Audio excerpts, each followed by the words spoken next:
मुज़ाकरात सिर्फ army chief और DGI से चाहते हैं। शहरयार आफरीदी की गुफ्तगू। कहा कि पाकिस्तान के मुस्तकबिल के लिए फ़ौज से मुज़ाकरात चाहते हैं। उनका मज़ीद कहना था कि फ़ौज से मुज़ाकरात होंगे और बहुत जल्द होंगे।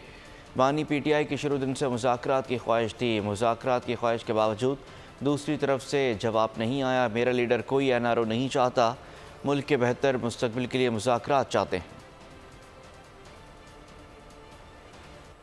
ये कहते हैं कि हम मुज़ाकरात, ये खुद इस अहल ही नहीं है। क्या मुज़ाकरात करेंगे? हाँ, मुज़ाकरात हम करेंगे, लेकिन हम मुज़ाकरात करेंगे आर्मी चीफ के साथ, DGI के साथ, पाकिस्तान की फौज के साथ। ये बेचारे, ये तो रिजेक्टेड लॉट है, ये हमारे साथ क्या बात करेंगे? मेरी लीडर की पहले दिन से ख्वाहिश थी एंगेजमेंट की, कि हम एंगेज करें, और उस तरफ से कोई रिस्पांस नहीं आ रहा था। क्योंकि अब ये कठपुतली हुकूमत कह रही है कि बात करें, हम आपसे क्या बात करें? ये लोग हर तरह से नाकाम हो गए हैं। अगर इनमें इखलाकी जुर्रत है, मैंडेट छोड़ के चले जाएं, फिर PTI डिसाइड करेगी कि सबको साथ लेके चलना है नहीं चलना।